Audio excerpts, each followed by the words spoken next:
Hey YouTube, what's up? I've had this tank now for about a year and a month, and it's doing pretty well. I know it's been a while since I've done my last update.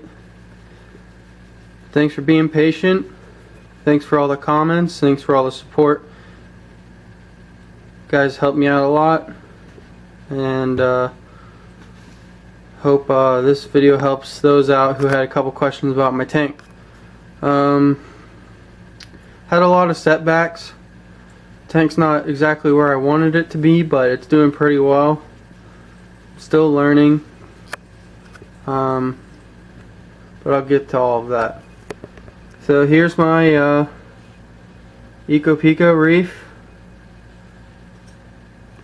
I got two extreme misbar ocellaris. They're not the fish you saw in the past videos. I've had a couple kamikaze fish and I just don't get it. They somehow make their way out through this crack up here, and here's the lid it comes with, and it leaves this little tiny crack on each side and in the back, and somehow I've lost a clown goby and an ocellaris through those cracks. So I had to replace them. And I also lost a peppermint shrimp, and I replaced him with a cleaner shrimp, which he's in the back right now. He likes to hang out on the filter. He's really awesome. He cleans that filter for me. Sorry, that's my dog's dog tag. Whenever food gets stuck in that filter, he goes around and just picks it out, which is awesome. That way that food doesn't go to waste. But I also have a green clown goby in here, and a couple hermit crabs. Here's one of them hanging out on top of my recordia, and a left-handed hermit crab.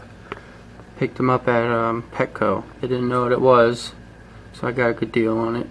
They never know what anything is over there. My bubble coral. It's doing pretty well. It's got its feeding tentacles out because it's starting to get late and the lights will be turning off soon. So they start to put out the tentacles at nighttime. And then you can see my torch coral is doing really well. It's pretty much all open. Always opens up every day. And I finally found the placement in the tank where it likes to be. Right on top, right below the lights. They're right there. I still have 3 strips. No problems. They've been running for a year and haven't had any problems with them. Same goes for the filter it came with. My green star polyps. They used to be pretty lush, pretty full, but they cut back a little. I'm not sure why, but they still continue to spread on all the different rocks. So I mean, they're spreading, but they're not getting full like they used to be. I don't understand. I noticed those Astorina stars are always on top of them, so I'll occasionally pick them out and throw them in my sump, and hopefully that might be the reason. I'm not sure. I've heard mixed reviews about them, so if you know anything, let me know. And I showed you that blue recordia from earlier, and I picked up these 2 Australian dendros, and they haven't opened up for 3 weeks now. So I'm not pretty sure they're not dead, but I'm not entirely sure what to do with them. I've tried different placements, different water, and nothing seems to work. I'm hoping that they're just slow growers. Here's that left-handed hermit crab I was talking about. They call it that because his left claw is much bigger and it's white. It's just more prominent. You should look them up. They're pretty cool. And then I have that red reef crab right there. And then I got a couple chestnut snails. There's the 2 right there in the picture. They're supposed to be good for hair algae.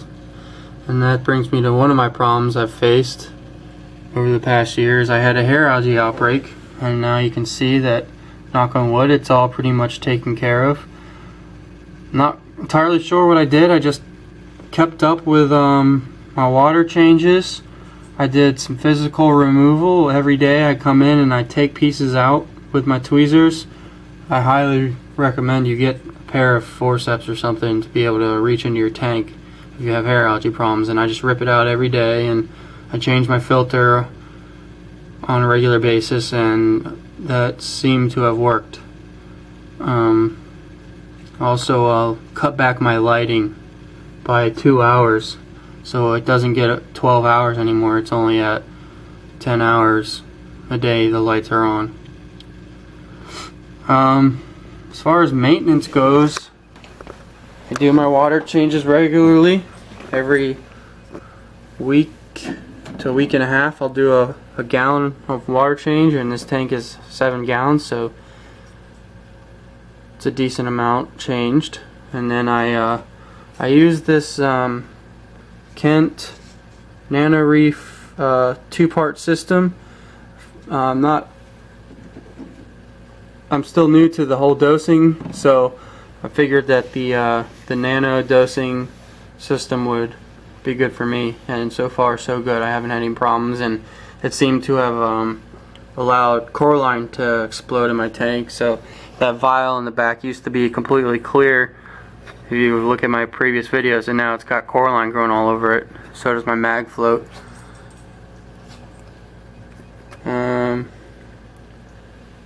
Two fish do pretty well together. They don't ever really get at it. They seem to enjoy themselves. As far as water volume goes, they seem to be pretty happy.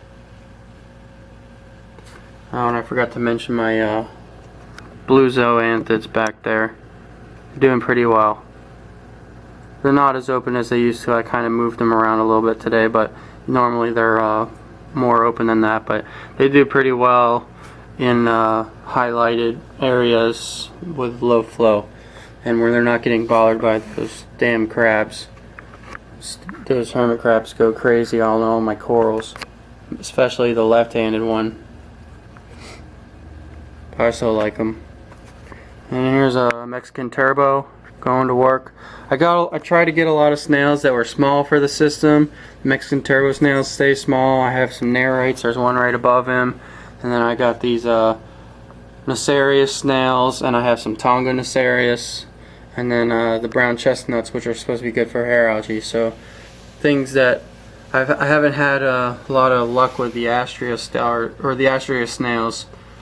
They fall over and can't right themselves, and then they just die, and I find them a couple days later being eaten by the hermits. So I'm not buying them anymore.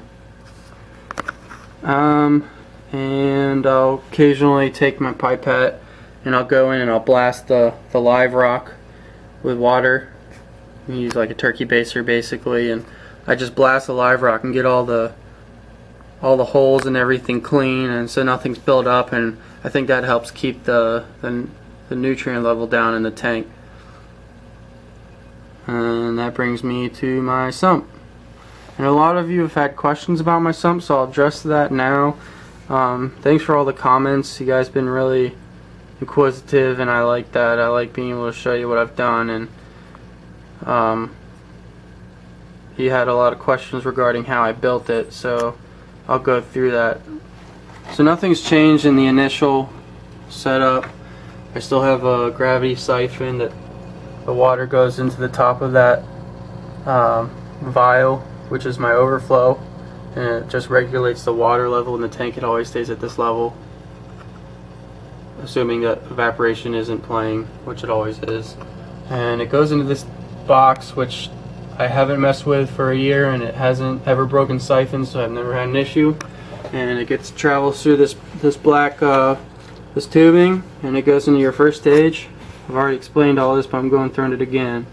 Over the bubble wall into my fuge, where I have some Kato and some live rock with some filter feeders on there, and I got some all of those Asterina stars that I find on my green star polyps. I throw them in here. I don't want to kill them because I don't know if they're good or bad, so I just keep them just in case. And then goes over the sponge and then back up. And this is my Chemi-Pure Elite bag, and it goes back to the main display. So I guess the way I built it is I started with this 1.5 gallon, I believe it is, aquarium from I got it from PetSmart a long time ago, and I just had it sitting around. That's why I used it. And then I went to Home Depot and I bought this plexiglass. It was like $2 a sheet, really inexpensive. And then I bought the sealant at Home Depot too. Just be careful when you buy it. You don't buy the mold resistant one. You have to buy the one that doesn't have mold resistant in it, because that can leach and be toxic to the fish. So keep that in mind. You can always play it safe and just buy the sealant from PetSmart or whatever, but I just was at Home Depot, so that's when I got it. I think it's a couple dollars cheaper too at Home Depot. Anyways, when I put these baffles in, I wasn't really worried about size or spacing or anything. I drew it on a piece of paper first as to what I wanted the basics to look like. I wanted this part to be the biggest, which just led, and then I said, well, I need a spot for my pump, so I made it about the size of the pump that I had, and then whatever was left is what I had for this side. And it just so happened that it was around the same size as the other side. So I first glued this one and this one. You gotta work your way from the outside in, and that's because, well, my hands are too big to fit into this small area. I'm sure everyone else's would be too. It's only about 2.5 inches from here to here. And so I flipped the tank over and I sealed it in with my silicone, and I let sure that it dried. Not completely, just enough that when I bumped it with my hand, it wouldn't move. And then I worked my way into this one and this one. And I left a little gap here for water to flow under, and I made sure that this line right here was completely sealed, and this one is completely sealed, and I made sure I went over it a couple times. You lick your finger and you drag the sealant all the way across with just a little bead, and it keeps it from sticking to your finger or whatever tool you're using, and then that way you get a good seal. So I glued the sides, and then I glued the bottom here.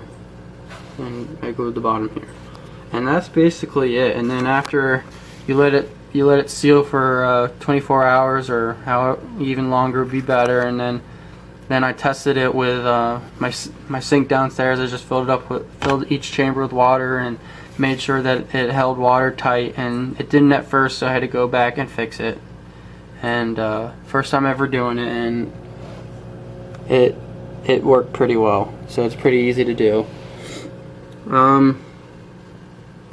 Advice would be go bigger. The small fuge, I mean, it's cool, and it's cool on paper, and it's cool to look at, but functionality, it's just kind of a novelty. If I could, I'd either go bigger or not have it at all, basically. I mean, the Kato doesn't grow in here, and I think that's probably because my light is a piece of junk. I bought it from Kmart. It was only like $10. So it's just LEDs, and I don't think it gives enough light to the Kato, but the Kato doesn't really grow, and I don't have a lot of room for anything other than like a couple rocks and that inch sand bed. So yeah, go bigger or don't do it at all. But I mean, it serves its purpose now. It's nice to have for putting my heater in there and all the spare live rock, and I throw the plugs in there that the corals are on, and extra volume of water from the tank, so it increases the overall capacity, which is nice for the fish. Yeah, if you have any more questions, let me know. Just post them in the comments. I'll answer them. I know I don't get to them quickly, but I will get to them. Can't really think of anything else right now. Besides, this sponge is important too. That you have some type of filter, physical filter media right here to trap anything that leaves from here to here, and that way your pump isn't getting clogged up. So my pump never gets clogged, but I have noticed that sometimes it'll sputter and it'll send like some type of waste back into the main display. But I think that's just from it being a year old and not really ever cleaning out the tubing. But it rarely does that, and I just clean it out anyway. But yeah, that's my tank. Post the comments, please. Anything you can think of, comments, concerns. Everything's welcome.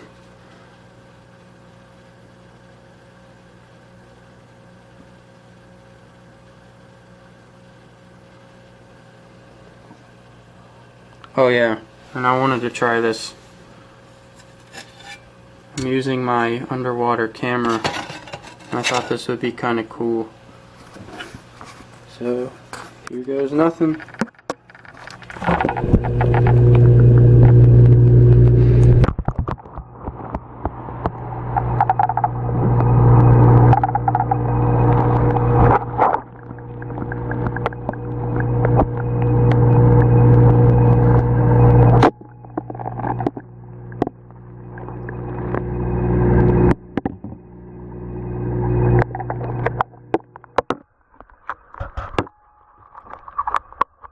A little under the sea action footage for you. Fish didn't like that very much.